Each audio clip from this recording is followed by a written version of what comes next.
Aleluia! Nós estamos começando uma nova série de mensagens.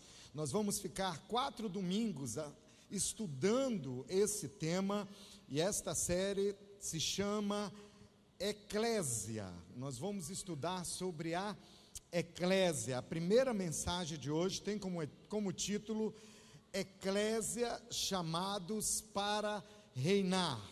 Mas Eclésia é a forma, digamos assim, em português, mas o original mesmo é eclesia. Diga comigo, eclesia.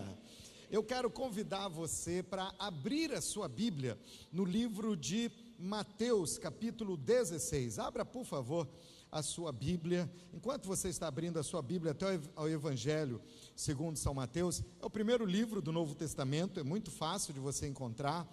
Capítulo 16, diga: eu amo a minha Bíblia. Diga: eu abro meu coração para ser ministrado pela palavra de Deus. Esse é o momento onde você vai realmente se conectar na palavra de Deus. Não deixa ninguém ficar conversando com você, distraindo você. Deixa o seu celular no modo avião, para o WhatsApp não ficar, como diz a minha avó, aperreando sua consciência, né? Mas realmente, vamos nos concentrar na palavra de Deus. Enquanto você está abrindo a sua Bíblia em Mateus capítulo 16, versículo 18, eu quero dar boa noite para uma multidão que nos assiste pela internet nesse momento. Em vários lugares do Brasil, tem gente nos assistindo agora, fora do Brasil inclusive. Beijo no seu coração, receba um abraço da família da paz. Enquanto você está abrindo a sua Bíblia, deixa eu dizer uma coisa. Dia 24 é as 3 grandes festas, é um sábado. Dia 18 é um domingo. E eu quero preparar o seu coração para o domingo, dia 18. Porque domingo, dia 18, você vai saber. Aleluia. Glória a Jesus. Olha, pastores, se preparem, vocês vão ser pressionados para falar o que vai acontecer domingo, dia 18. No Brasil todo, não é só no Ceará não, aleluia. E não é só no Brasil, é internacional. Mas tem muito a ver com você, conosco. Então prepare-se para 18 de novembro. Mateus capítulo 16, versículo 18.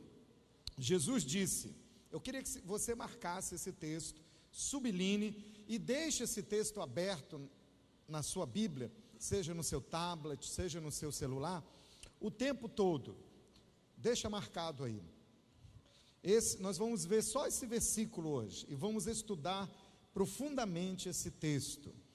A Bíblia, Jesus, quem falou na realidade foi Jesus. Ele disse: eu edificarei a minha igreja e as portas do inferno não prevalecerão contra ela. Vamos ler juntos? Diga comigo: edificarei a minha igreja e as portas do inferno não prevalecerão contra ela. Pastor Bruno, dá só uma olhada no som na igreja toda, está todo mundo ouvindo bem? Estou sentindo um pouquinho de eco aqui. Aleluia.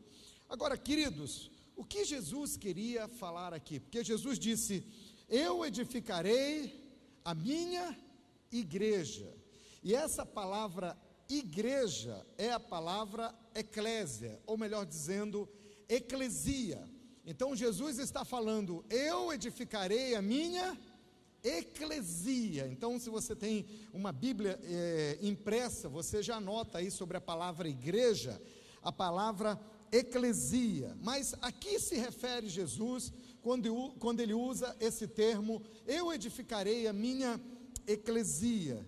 Qual é o conceito que as pessoas têm dado à eclesia? Quando a pessoa pensa na palavra eclesia, ou melhor dizendo, na palavra igreja, o que vem à mente? Muitos pensam num prédio, muitos pensam num templo, muitos pensam num auditório cheio de pessoas, muitos pensam numa edificação.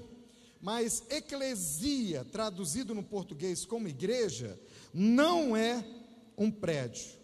Eclesia é quando o povo de Deus está reunido, são as pessoas, não o prédio. Mas alguém poderia dizer, mas olha, quando eu estou no prédio da igreja, junto com muitos, quando eu estou nesse prédio junto com o povo de Deus, e eu fico no meio do povo de Deus, a minha vida muda só porque eu estou nesse lugar. É verdade, porque nós encorajamos uns aos outros, a fé de um encoraja a vida espiritual de outro. Você está no meio de um ambiente de fé, agora mesmo você está num ambiente de fé. Mas nós não podemos dizer que Deus só age e transforma a vida de alguém num ambiente como esse. Quem aqui ouviu música em disco de vinil? Faz assim, não tenha vergonha não, você é jovem.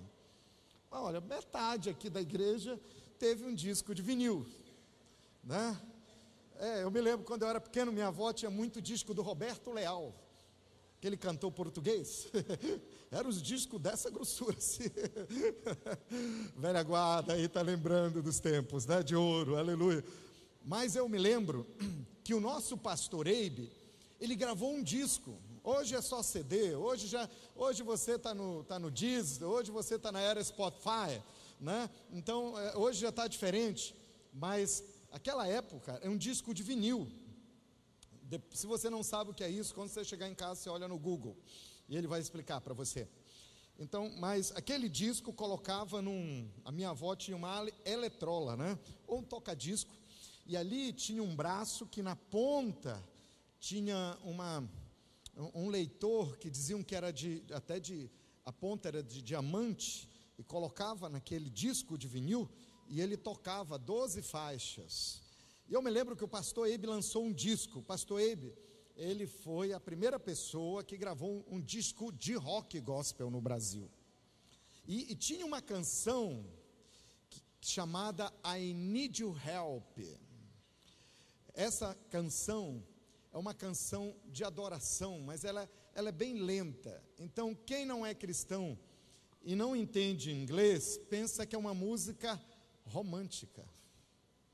E aí, as rádios FM, eu me lembro, que descobriram, isso é década de 80, final da década de 80, né? Eu era bem jovenzinho assim, mas eu me lembro muito bem. E aí, o pastor Eibe era bem jovem também, aleluia. E aí eu me lembro que essa música, as rádios descobriram e tocavam muito. E as pessoas pediam na rádio, olha, toca essa música, porque diziam, essa música é muito romântica. Eu vi a história de um crente desviado. Ele estava desviado, estava largado na vida, na quebradeira mesmo, irmão. E ele estava em pecado, e ele foi para um motel com uma jovem. E lá no motel, naquele quarto de motel, tinha um sistema de som, e aí estava ligado numa rádio FM. E era um programa romântico. E o locutor, você já viu o locutor de voz romântica, né? E agora, de coração para coração. Aquela voz, love, love. Programa Love and You. De coração para coração, o cantor Eibe Uber. I need your help. E ele disse que ele ouviu aquela canção e ele começou a chorar na hora. Ele deixou a jovem lá e foi se arrepender dos seus pecados. Porque você não pode limitar a presença do Espírito Santo em... tem lugar que Deus está, tem lugar que Deus não está. Eu ouvi falar também que numa boate, o nome dessa boate era Cygnus Club. E aí tinha um rapaz lá, e estava tocando, tuf, tuf, tuf, estava na hora do tuf, tuf, tuf. Aí de repente apagou a luz, aí acendeu aquela luz azul no meio da boate, e o DJ colocou, I need your help. E o camarada pegou a moça, aquele rapaz, e começou... Aí ele começou a chorar. Por que eu estou chorando? Eu não entendo. Era o Espírito Santo visitando ele dentro da boate, dizendo, meu filho, eu quero te ajudar, eu quero te auxiliar, eu quero te amar. E ele teve um encontro com Deus. Então, diga para o seu irmão, não coloque o Espírito Santo numa caixinha. Amém, queridos? Deus é poderoso. Mas o que é então... qual é o verdadeiro conceito de eclesia, além de ser o povo de Deus reunido? Primeiro, eu quero ver alguns conceitos errados sobre o que é eclesia. antes da gente ver o conceito verdadeiro. Amém? Diga comigo, igreja. Diga comigo, eclesia. Então, vamos ver primeiro alguns conceitos errados sobre o que é eclesia, sobre o que é igreja, conforme Jesus. Então, igreja, querido, primeira coisa, igreja não é um posto de gasolina. Ou seja, um local onde a pessoa vai só para se abastecer espiritualmente. Ele chega lá na bomba, chega domingo, ele pega a bomba de gasolina e ele sai abastecido, ele fica forte, ele fica espiritualmente abastecido, ele sai aqui do culto, esse cristão, ele sai do culto e não tem impossíveis para ele diz, eu estou saindo cheio, abastecido desse culto. Aí segunda-feira ele gasta um pouquinho daquela gasolina, terça ele gasta um pouquinho mais, quarta ele gasta um pouquinho mais, quinta ele está quase entrando na reserva, sexta ele entrou na reserva, sábado, domingo ele já chega guinchado por outro. Aí ele chega, essa semana não foi fácil. Aí o segredo é ir para a igreja. Aí ele já vem no guincho de outro irmão. Aí ele chega e diz, de novo. Aí ele diz, mas eu preciso trocar o óleo também, pastor, dá uma ungida aqui, aleluia.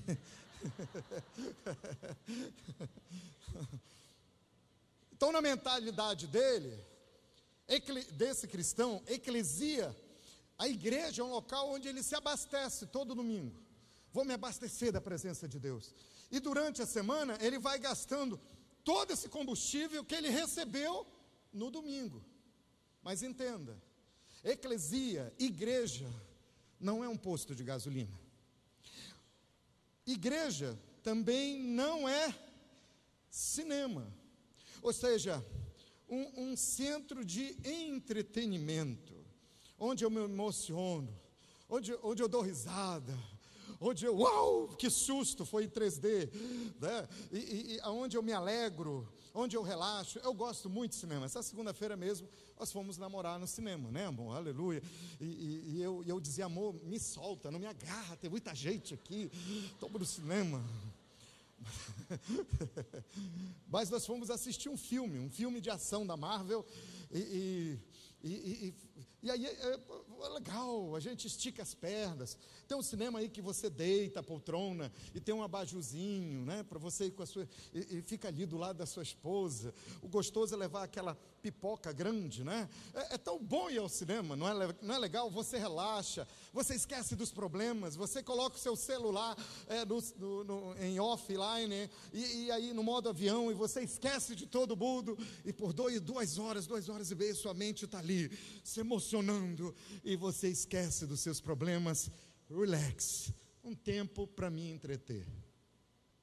Algumas pessoas dizem assim, a semana foi tão difícil, eu vou para a igreja para dar uma relaxada, vou para a igreja para ter um tempo relax. Aquele louvor, quando eu ouço aquelas músicas, uau, relaxei. Aí quando tem a palavra, a oração, e tem diversão, comunhão, coisas gostosas, eu converso com vários irmãos, e depois eu saio para comer pizza com eles, e aí eu vou, me divirto, me alegro, choro, me emociono. Mas segunda-feira, volta para o mundo cão, e enfrenta um bocado de tribulação. Aí segunda-feira, tenso. Terça-feira, a coisa é apertada. Quarta-feira é muito problema. Quinta-feira não foi fácil. Sexta-feira, que bom que chegou sexta, porque domingo eu vou relaxar. Domingo eu vou me abastecer de novo. Domingo eu vou para o meu entretenimento. Igreja também não é um grande supermercado, um hiper supermercado. Você já foi naqueles supermercados bem grandes, que tem vários departamentos, e esse grande supermercado, esse hipermercado com muitos departamentos, tem muitos produtos para oferecer. É o tipo de pessoa que olha para a igreja como supermercado. A igreja está ali para me abastecer com produtos que vão me fazer muito bem. E a igreja está ali como um grande supermercado para oferecer. Então, nós temos todos os tipos de produto que você precisa. Então, vamos lá no setor de libertação. E chega e ora por mim, eu quero isso aqui, pega, coloca aqui no carrinho do meu supermercado, né? Coloca aqui, coloca libertação, para tirar todo o urucubaca da minha vida, coloca aqui, eu tenho filhos, então eu quero um grande ministério infantil, então pega esse produto aqui e coloca aqui, e eu estou grávida, tem que ter um departamento para grávida, e também para os bebês que ainda não nasceram, e vamos colocar aqui, departamento infantil, eu quero departamento de ensino, coloca o ensino aqui, eu quero discipulado, eu quero ser muito bem cuidado, qual é o produto que vai cuidar bem de mim? Esse daqui, coloca aqui o discipulado, uma célula, o produto, vai na seção da célula, pega a célula, porque eu quero que ela me abasteça, eu quero estar bem abastecido, e vai de sessão em sessão, e vai se abastecendo. Eu quero todo tipo de prestação de serviço espiritual, e aí são tantos departamentos, tantos ministérios, e quando a pessoa, ela vê a igreja assim, como um posto de gasolina, como um cinema, como um grande supermercado, ela se torna um cristão consumidor, um crente consumidor. Geralmente, quando as pessoas se tornam consumidoras, elas só pensam em si. Eu quero a bênção, eu quero ser abastecido, eu quero entretenimento, eu quero me divirta, por favor, eu quero ser divertido, eu quero ser alimentado, o pensamento é eu. É quando o cristão vem só para receber, e ele não pensa em dar, se torna um cristão consumidor. Mas entenda uma coisa, você verdadeiramente só vai ter sucesso da sua vida, você só vai se sentir verdadeiramente realizado quando você começa a dar, quando você começa a realizar, quando você começa a oferecer dos dons e talentos que Deus tem te dado, quando você começa a servir, quando você começa a compartilhar, quando você começa a participar com seus dons e talentos, com amor, com carinho, com serviço para o seu próximo. Quando você ajuda, porque eu estou sentado aí com você hoje à noite, porque eu faço parte da eclesia, mas é quando eu e você, nós estamos juntos, ajudando a eclesia, a igreja, na missão que ela tem aqui na terra. Agora, o que acontece com um cristão quando ele é somente um crente consumidor, digamos assim, quando ele é só um consumidor? Enquanto a pessoa está pensando dessa forma, a pessoa sempre vai estar frustrada, sempre haverá um buraco negro dentro dela. Primeiro, o que é preciso? É preciso receber Jesus. Quantos aqui já receberam Jesus?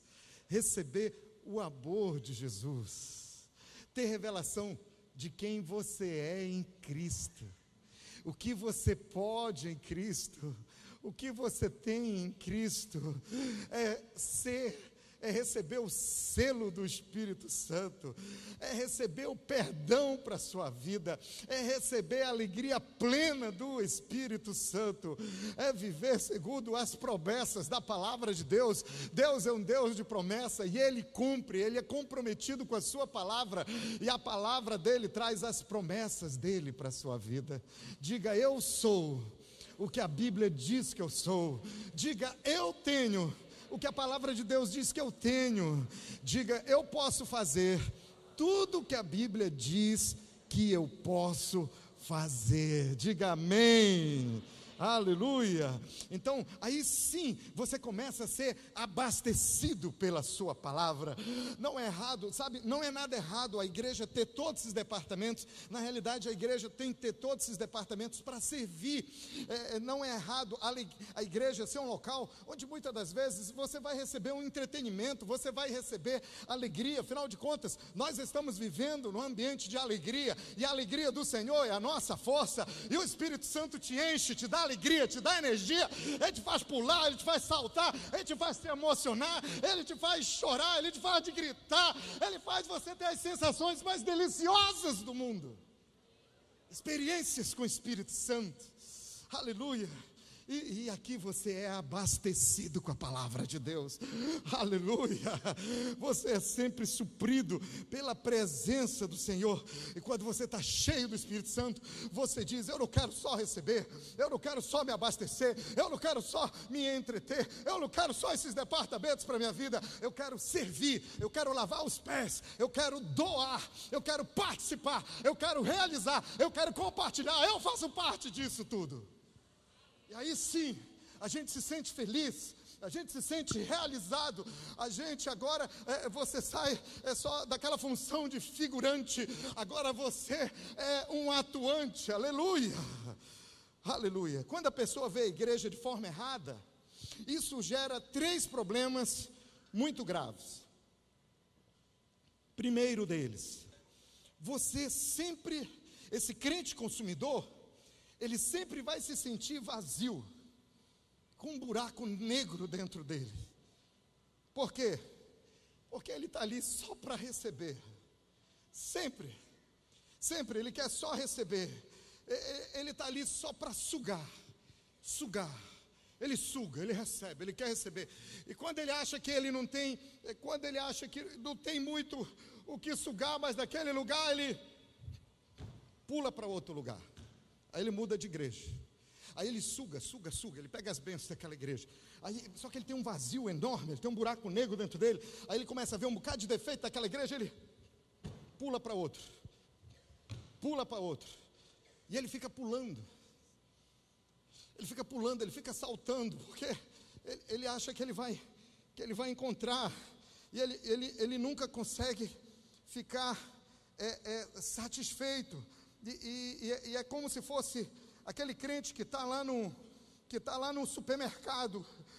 Só tem um problema desse crente consumidor, que ele vê a igreja como um grande supermercado, cheio de produtos.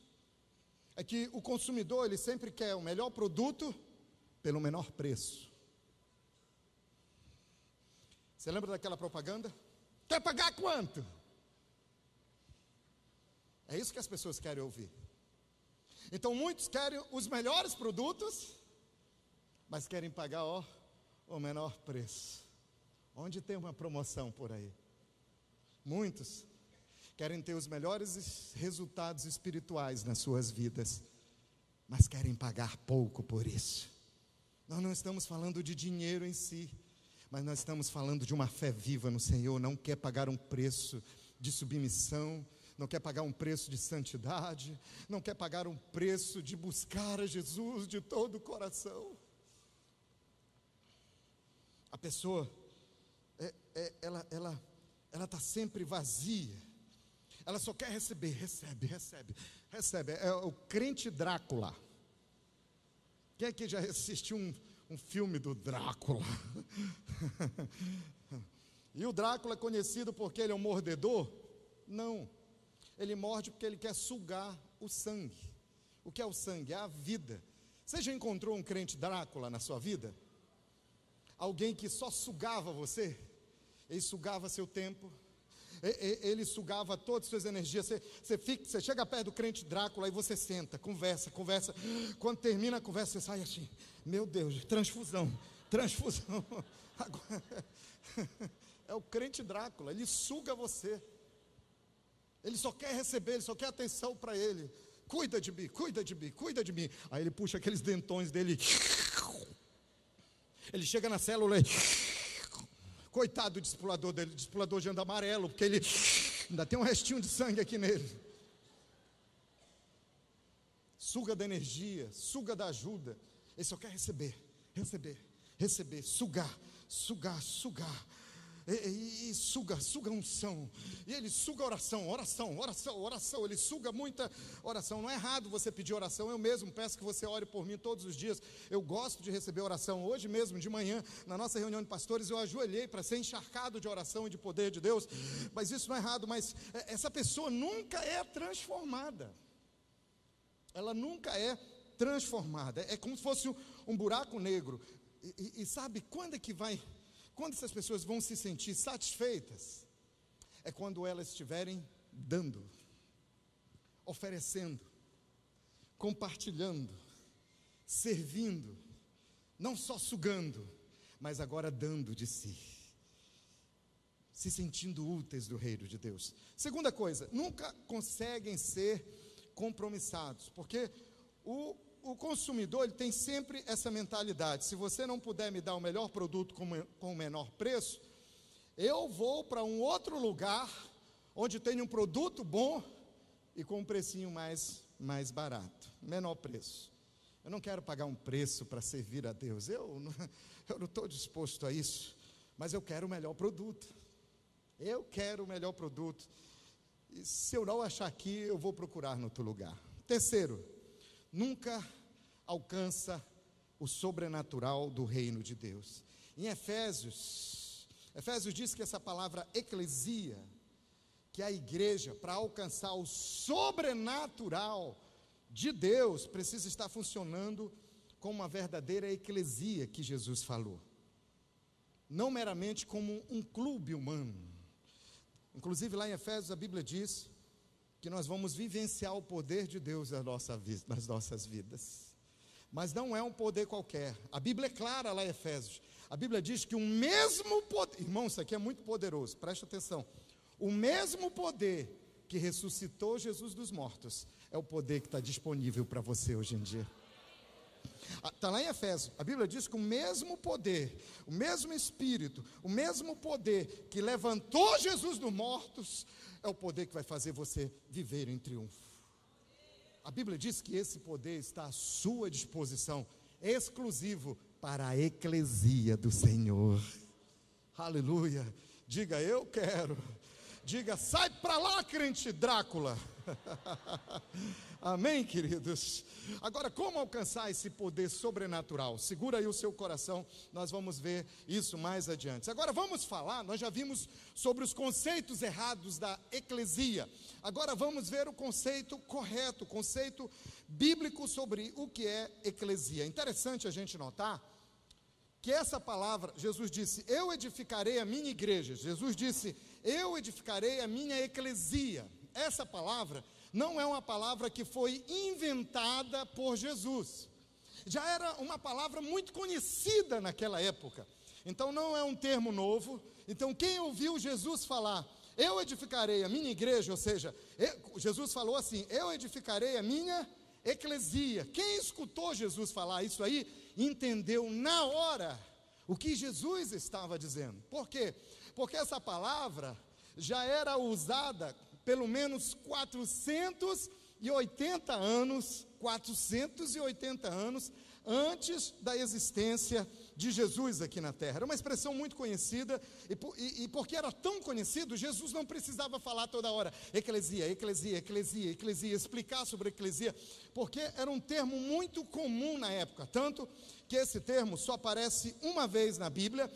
Jesus, melhor dizendo, aparece outras vezes na Bíblia, perdão, mas Jesus cita só uma vez em Mateus 16, e Jesus cita duas vezes em Mateus capítulo 18. Ele usava terminologias que todo mundo conhecia. Por exemplo, Jesus dizia, eu sou o pão da vida.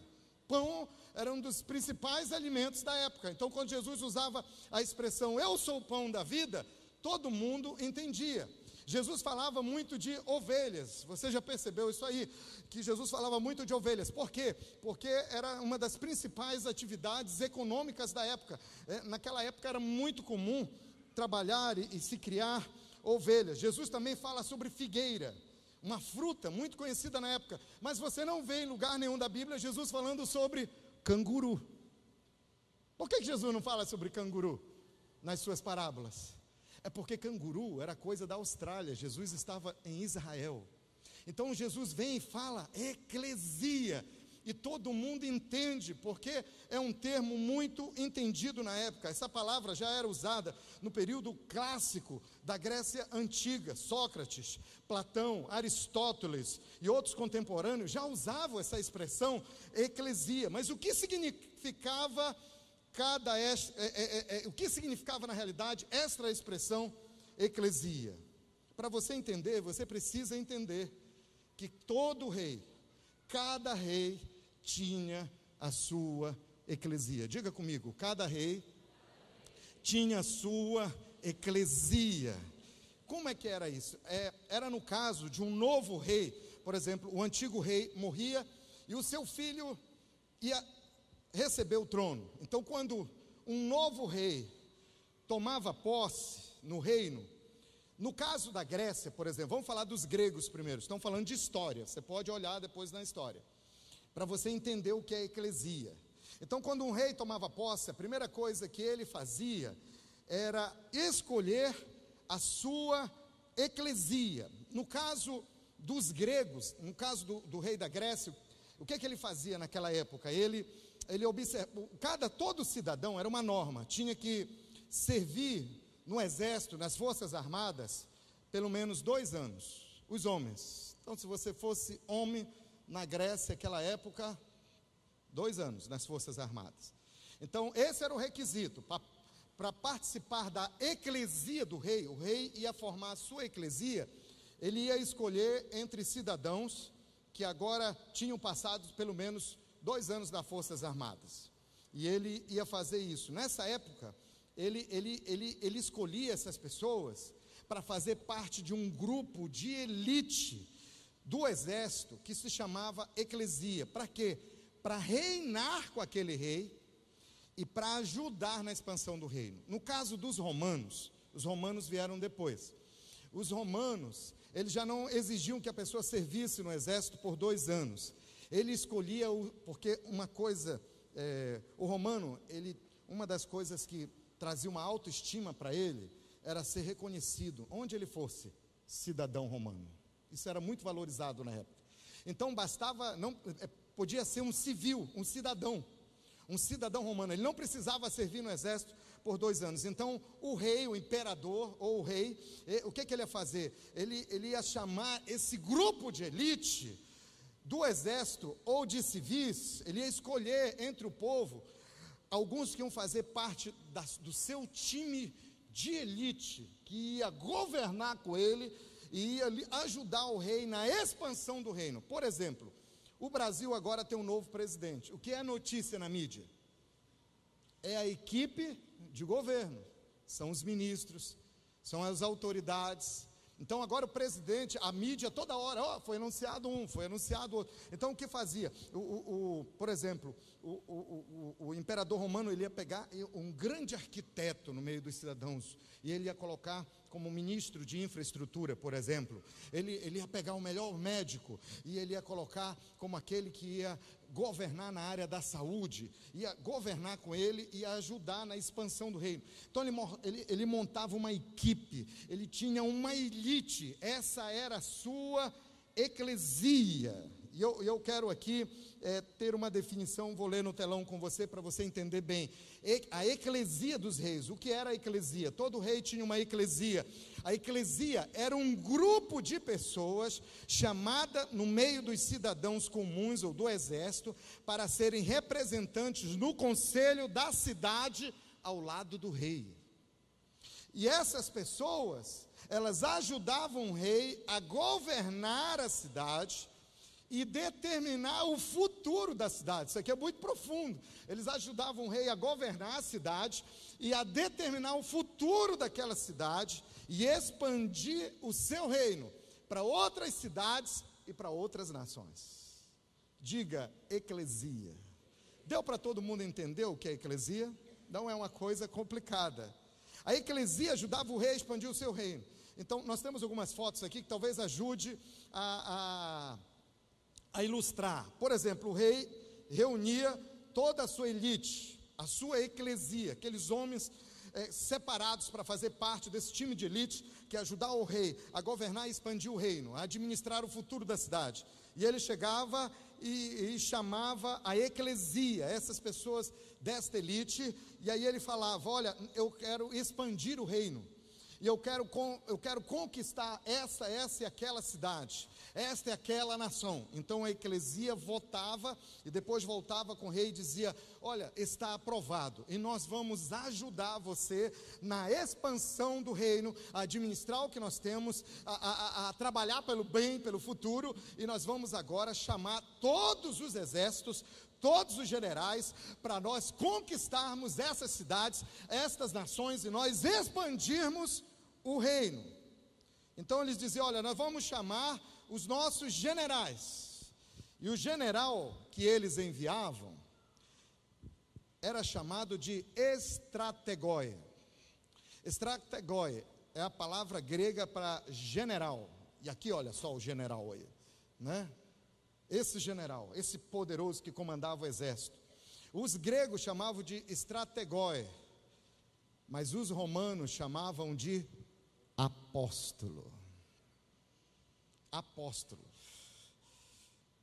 É por isso que Jesus menciona os seus apóstolos. Olha a palavra, porque quem era o apóstolo? O apóstolo era um general, e ele era de confiança do rei, para conquistar aquelas cidades. É de lá que vem a terminologia bíblica para a palavra apóstolo usada por Jesus, dentro do contexto da eclesia. Então, o rei enviava esses generais, esses apóstolos, liderando o exército. Às vezes o rei ia junto, outras vezes ele ficava no palácio acompanhando tudo. Mas os apóstolos chegavam com o exército diante do portão da cidade, e eles gritavam. Eles chegavam e gritavam: ouçam vocês, moradores dessa cidade, nós somos os apóstolos do Império Romano. Abram os portões da cidade, porque o reino, o Império de Roma chegou.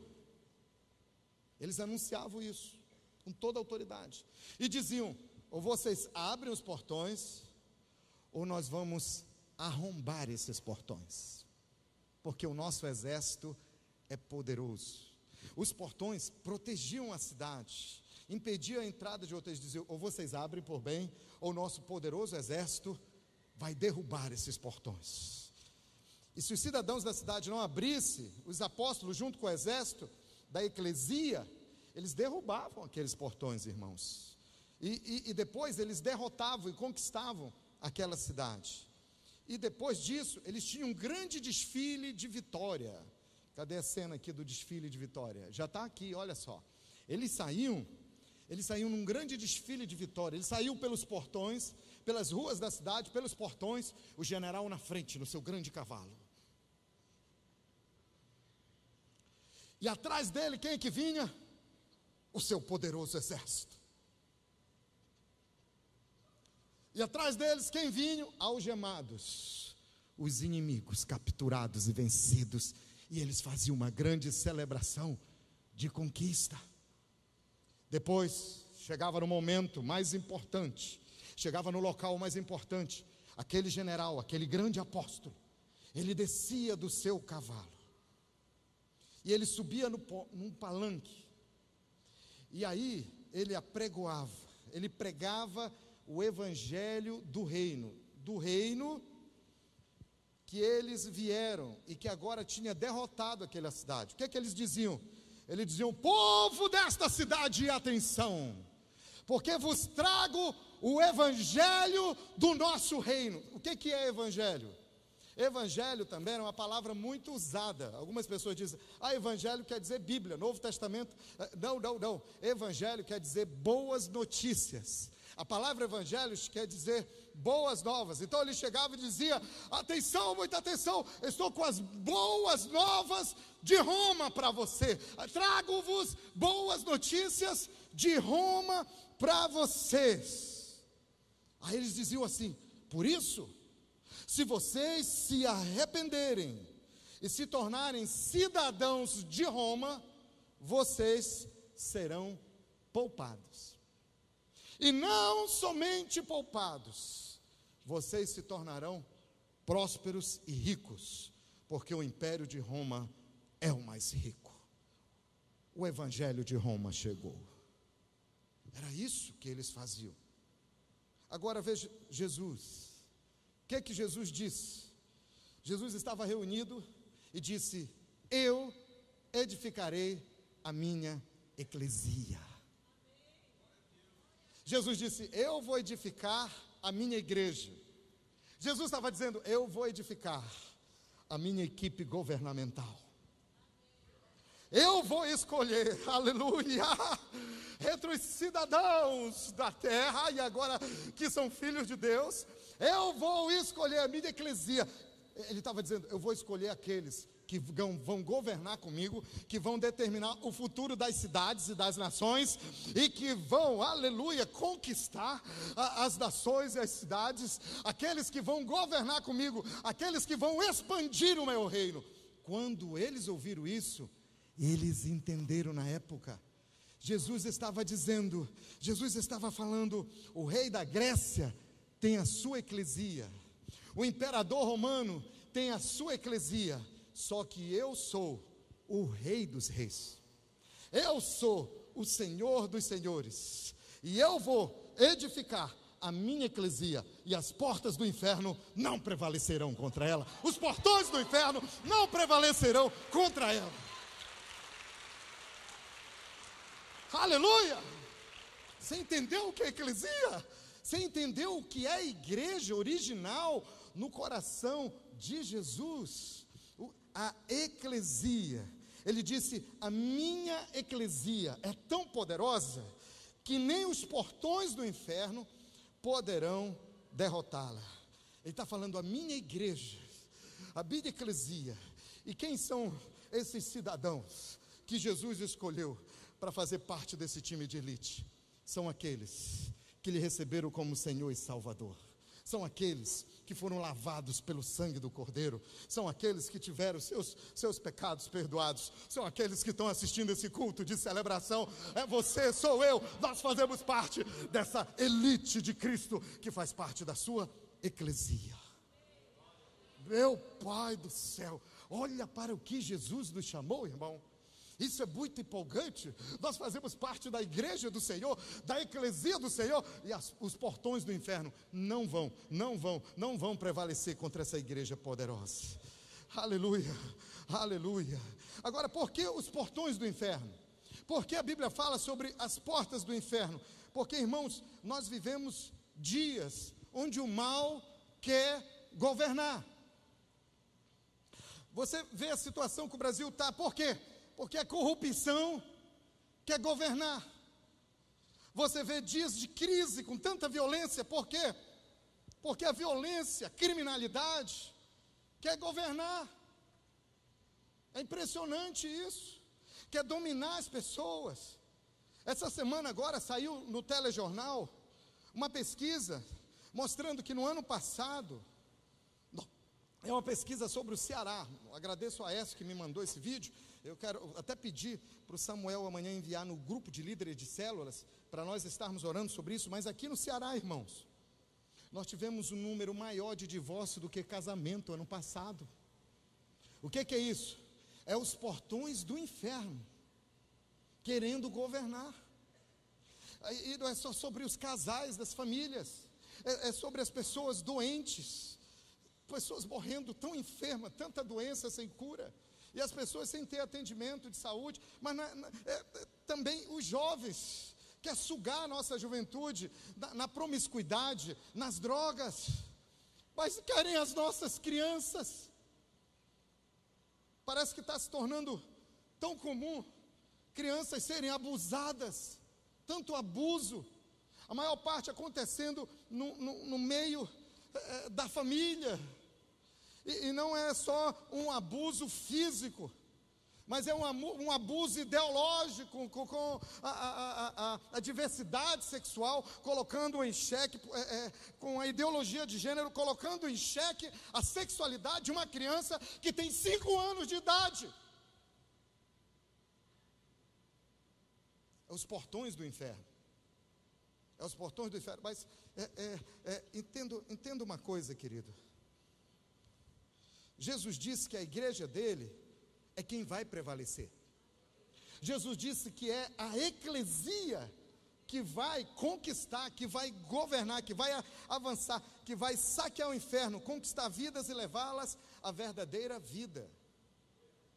Ele disse: as portas do inferno não prevalecerão contra a igreja.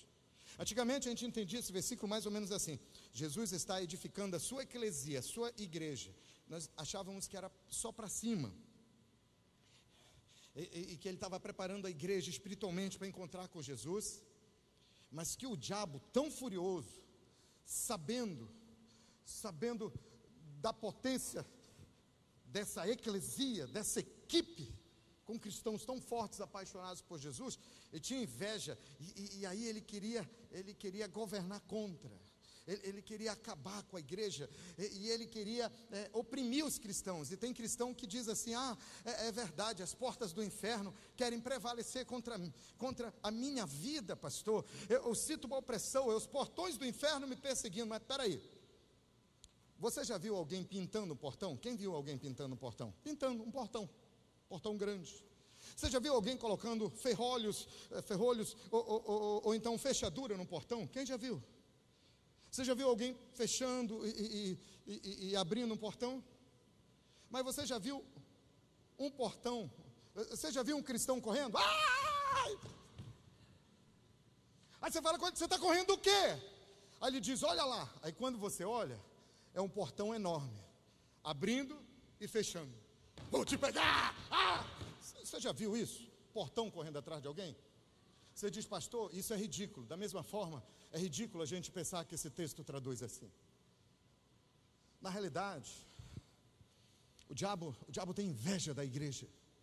Então ele diz: eu vou manter os portões fechados sobre a vida daquele casal. Irmãos, esses dias é terrível. A violência entre os casais. A eclesia tem que agir e governar. Porque o diabo diz: olha, eu vou fazer ele jogar a esposa lá do quarto andar.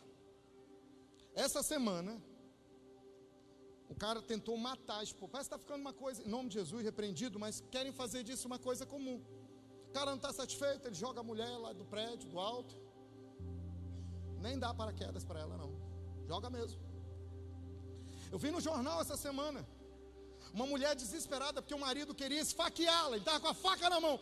Ela disse: ou eu sou esfaqueado ou eu me jogo. Ela se lançou do quarto andar. Essa semana o Brasil está acompanhando esse trauma com um jogador de futebol que foi morto de uma forma tão violenta. E aí a gente não sabe o que aconteceu.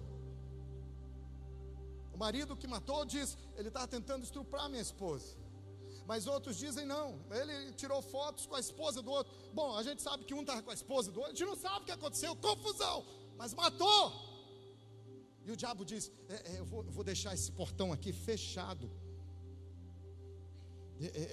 As portas, mas Jesus disse: esses portões não vão prevalecer contra a igreja.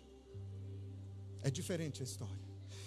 O camarada já separou uma vez, separou a segunda, casou a terceira, e já não deu certo com a quarta, e já está pensando na quinta. E o diabo está dizendo: esses portões vão ficar fechados sobre a vida dele.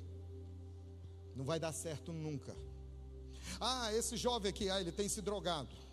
E ele tem um complexo tão grande. Ele foi abusado na infância. E nada vai dar certo na vida dele. Ele só vai se complicar mais. Eu vou levar ele para criminalidade. Ele vai ser preso. Futuro, ele vai ser um traficante. Ele vai ser um terrorista, sei lá o que. Portões fechados sobre ele. Esse empresário aqui vai quebrar, vai falir, vai fechar, não vai prosperar. Portão fechado sobre a vida econômica dele.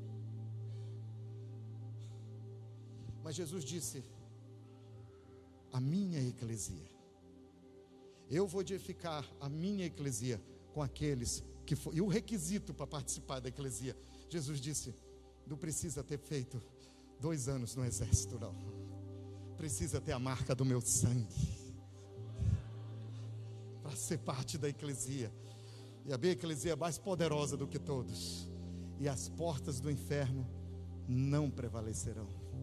É por isso que você lê Mateus, Marcos, do João, Evangelho do Senhor Jesus Cristo. As boas novas chegaram. Abram-se portões. E os portões ficam tremendo. E a palavra, isso fala da autoridade da igreja. A igreja está autoridade. Por isso que a Bíblia diz que é para você usar a autoridade do nome de Jesus. E Jesus diz: usa a autoridade. Nós não vamos abrir o portão. Se não abrir o portão, a igreja vai entrar com autoridade. Vai, pá, sai! Pá, sai! Arromba o portão! Liberta os que estão cativos! Libera a família! Libera os jovens! Libera o drogado! Libera as crianças! Libera! O reino do Senhor chegou! O reino de Deus chegou! O Evangelho chegou para governar!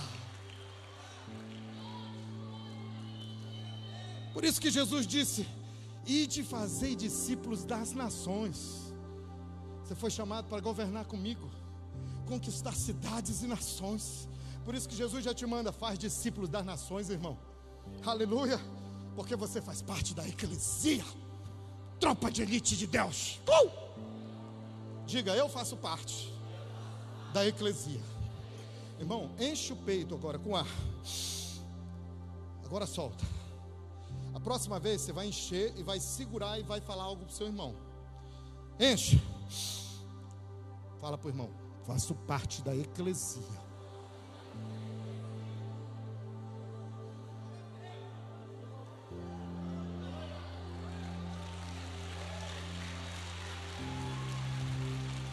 O que é a eclesia?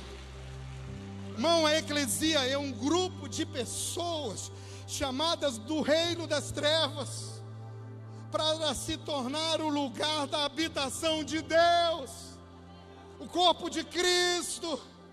Hoje você é habitação de Deus, você é templo do Espírito Santo. Ore cantecheia.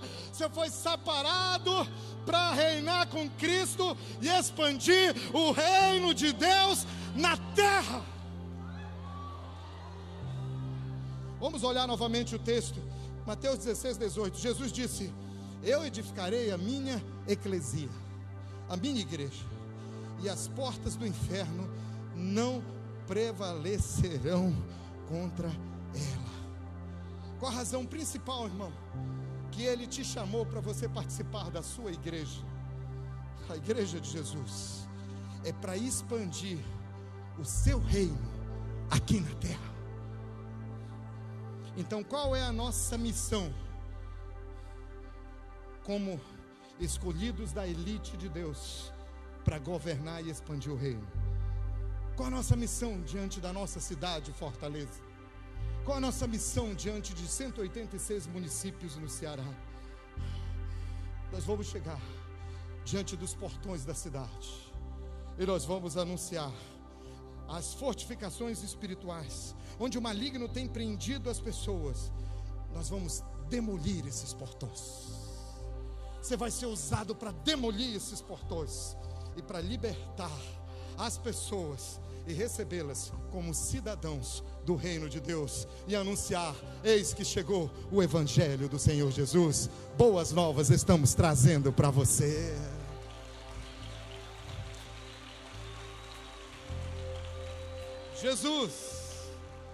Jesus morreu na cruz por nós, perdoou nossos pecados e nos chamou para fazermos parte da eclesia, da sua igreja.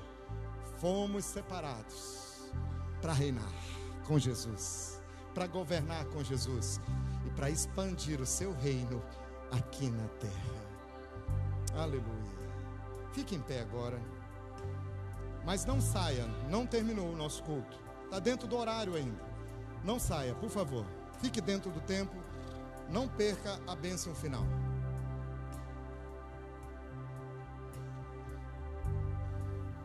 Vi um pregador, a história de um pregador que, falando da igreja, ele fazia uma comparação e dizia que a igreja era comparada a Cinderela. Você conhece a história da Cinderela? Comparada a Cinderela. Você lembra da Cinderela? A Cinderela era uma jovem desprezada. E com quem a Cinderela vivia? Ela vivia com as irmãs de criação. As irmãs eram malvadas e elas desprezavam. Elas tinham tanta inveja da Cinderela, da beleza da Cinderela, que elas desprezavam, elas menosprezavam, elas queriam sujar a imagem, elas queriam prejudicar.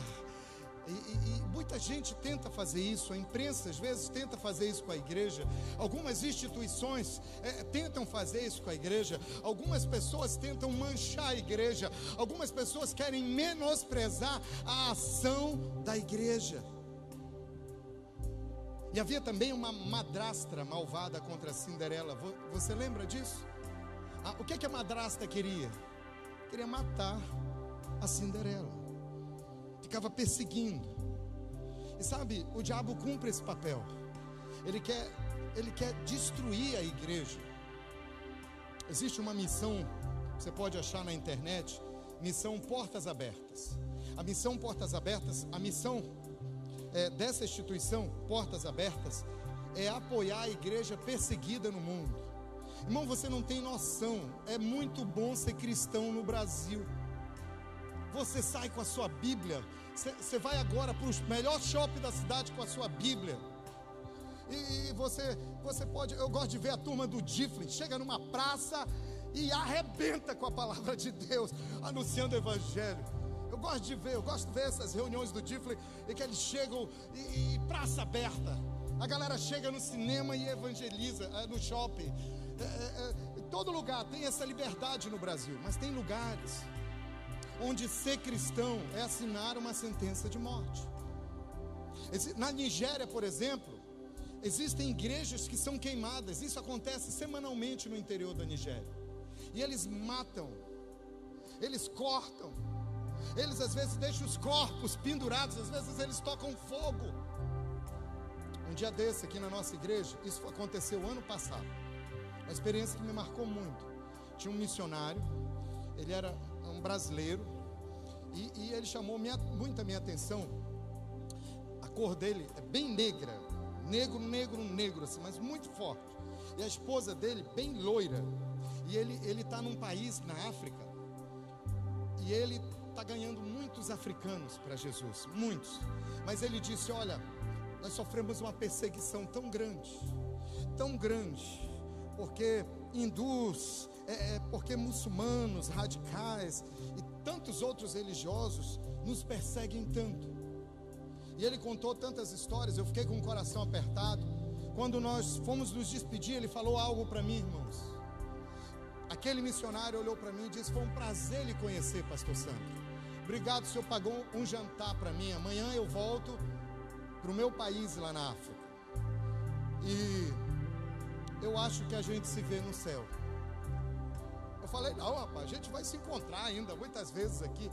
Ele disse: eu não sei, porque eu posso voltar e a qualquer momento a minha casa pode ser invadida por esses religiosos radicais, e eles podem me matar, podem matar minha esposa e podem matar os nossos filhos.